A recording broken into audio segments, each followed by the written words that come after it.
आप गृह मंत्री अमित शाह को सुन रहे थे। नए कानून भारत की संसद ने बनाए हैं और 75 साल के बाद नए कानून पर विचार हुआ। अंग्रेजों के बनाए हुए कानूनों को निरस्त किया गया। एकता और अखंडता को क्षतिग्रस्त करने के लिए ये कानून अमल में आएगा।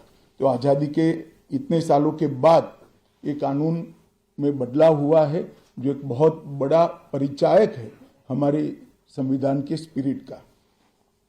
मैं आप सभी के सामने बड़े विश्वास के साथ कहता हूं कि ये तीनों कानूनों के पूर्ण स्पिरिट के साथ देश भर में लागू होने के बाद ये कानून सबसे आधुनिक न्याय प्रणाली का सर्जन करेंगे।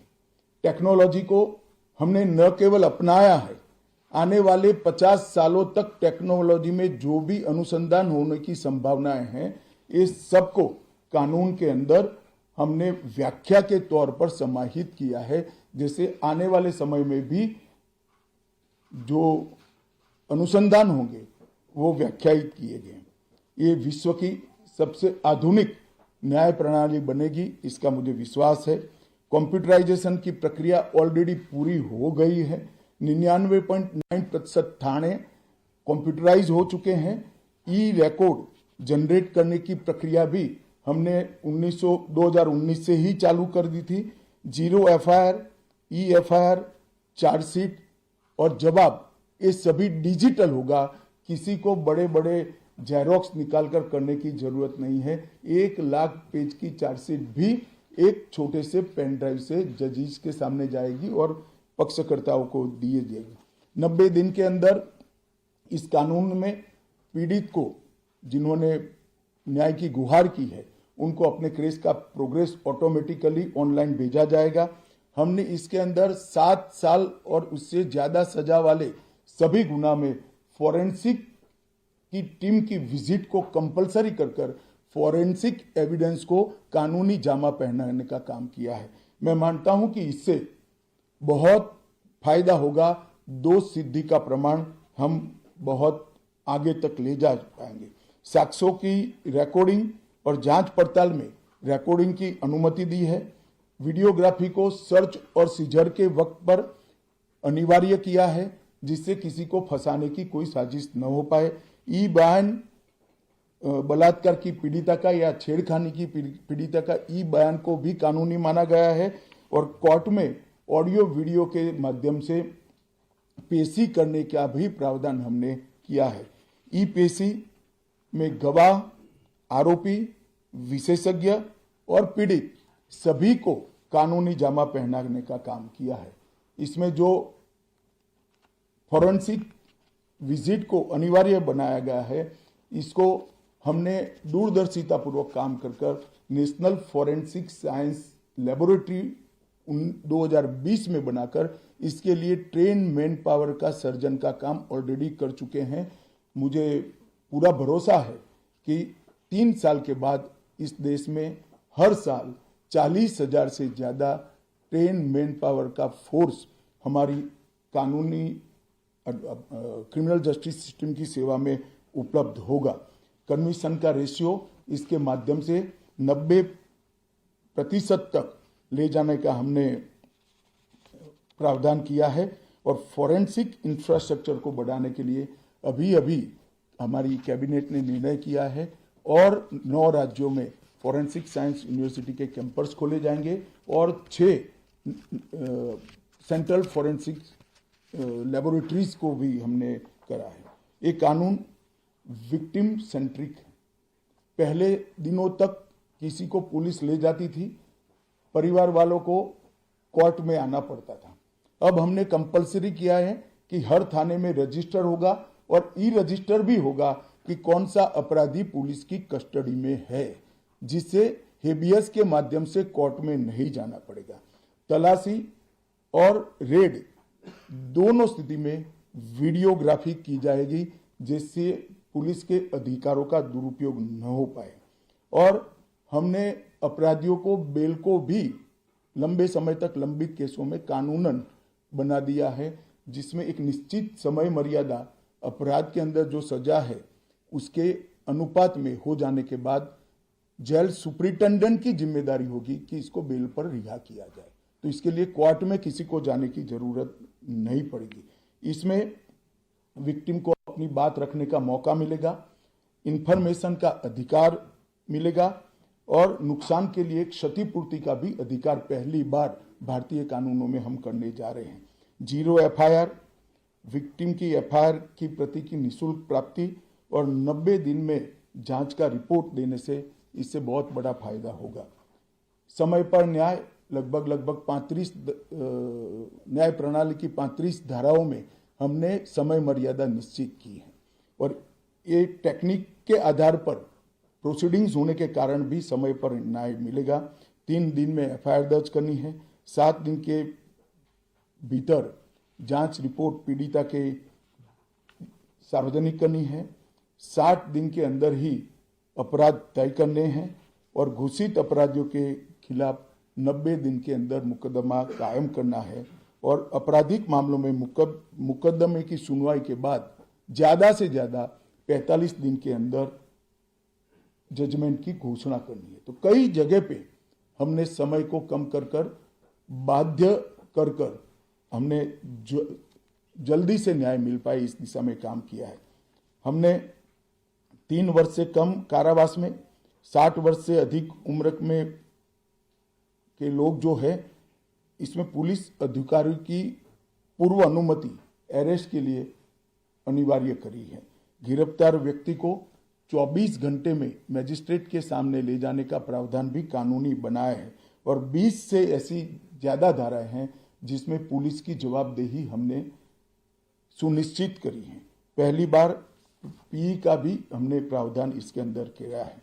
साक्ष्यों के संबंध में भी टेक्नोलॉजी को हमने बढ़ावा दिया है।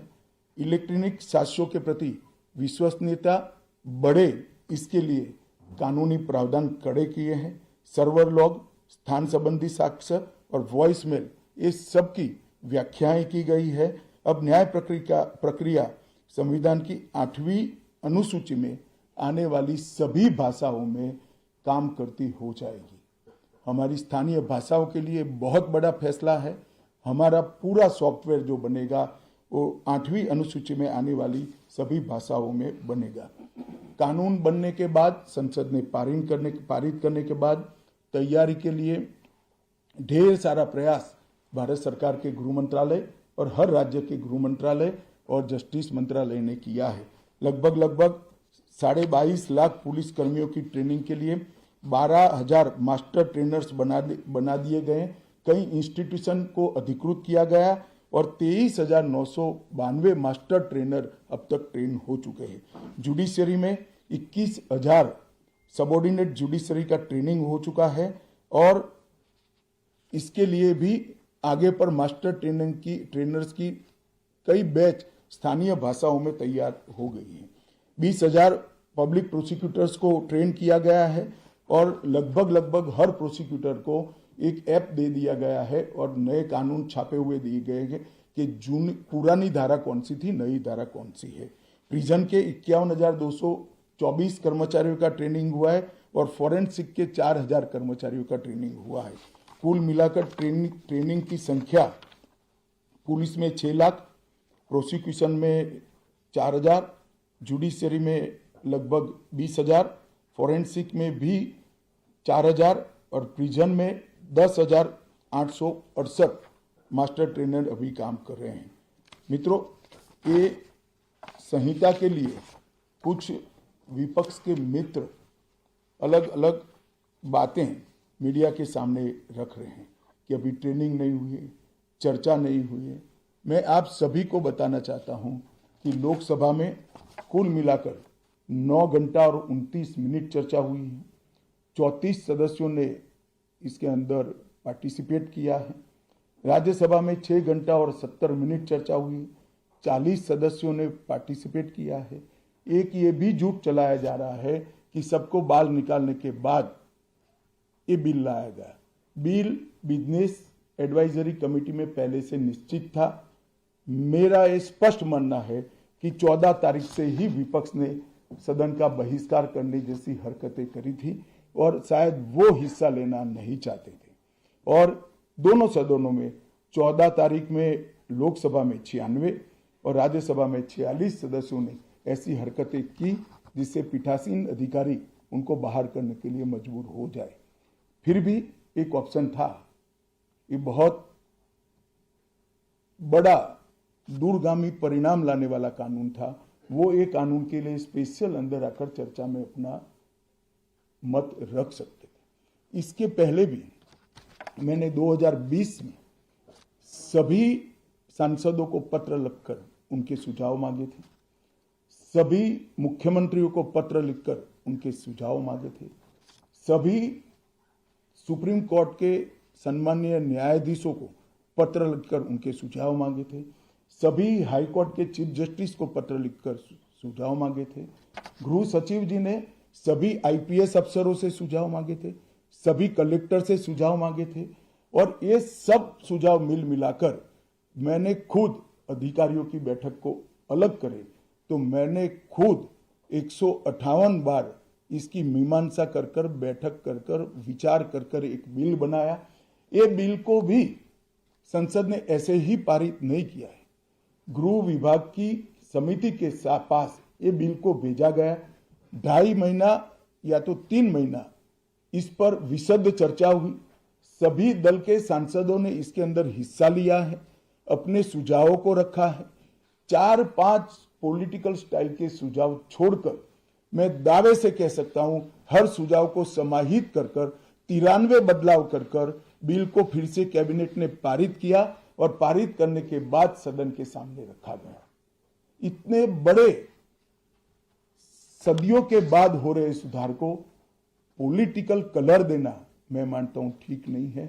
मेरे तो सभी विपक्ष के साथियों से विनती है, पॉलिटिक्स करने के ढेर सारे मुद्दे हैं, आराम से करिए पॉलिटिक्स, कोई चिंता नहीं, हम भी जवाब देंगे।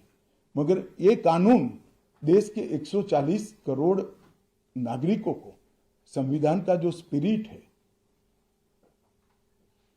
न्याय और आत्मसम्मान, वो समय पर दिलाने की एक एक्सरसाइज है।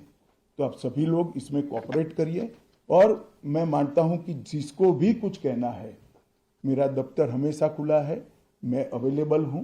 मिलने से पहले रोड पर जाना मैं मानता हूं ठीक नहीं है। चर्चा करनी चाहिए, कुछ भी हो बात करनी चाहिए और मेरा स्पष्ट मत है जो मैं आज बेबाक तरीके से आप लोगों के सामने रखना चाहता हूं। रिकॉर्ड के आधार पर कह सकता हूं मैं, भारत के आजादी के बाद किसी भी कानून पारित कराने के लिए इतनी लंबी चर्चा का प्रोसेस नहीं हुआ है। ये मैं रिकॉर्ड पर कहने के लिए तैयार हूं। 4 साल तक इस कानून पर विचार हुआ और अगर आपको अभी भी कुछ कहना है तो आप जरूर आइए, मैं सुनने के लिए तैयार हूं। मगर कृपया इस कानून को पब्लिक तक इसकी सेवा करने देने का मौका देना चाहिए। समय पर न्याय मिलेगा तो देश का भला होगा। संविधान की सुरक्षा और आत्मसम्मान की भावनाओं को नागरिक प्राप्त कर पाएंगे तो देश का भला होगा। और सबसे बड़ा बदलाव है, हमने थोड़े धैर्य के साथ टीथिंग प्रॉब्लम को देश की जनता ने भी बड़े धैर्य के साथ लेकर सिस्टम को सुधारने का मौका देना चाहिए। और मैं सभी दलों से भी कहना चाहता हूं कि राजनीति से ऊपर उठकर आप इसका समर्थन करिए और जो भी सुझाव जनता के हित में है लेकर आइए। हम इस पर चर्चा करने के लिए तैयार हैं। आप लोगों के मन में कोई बात है तो आप जरूर पूछ सकते हैं।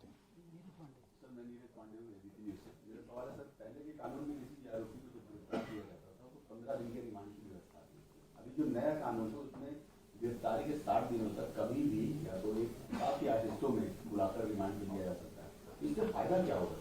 नहीं, मैं आपको समझाता हूँ। ये भ्रांति फैलाई गई है कि रिमांड का समय बढ़ाया गया है।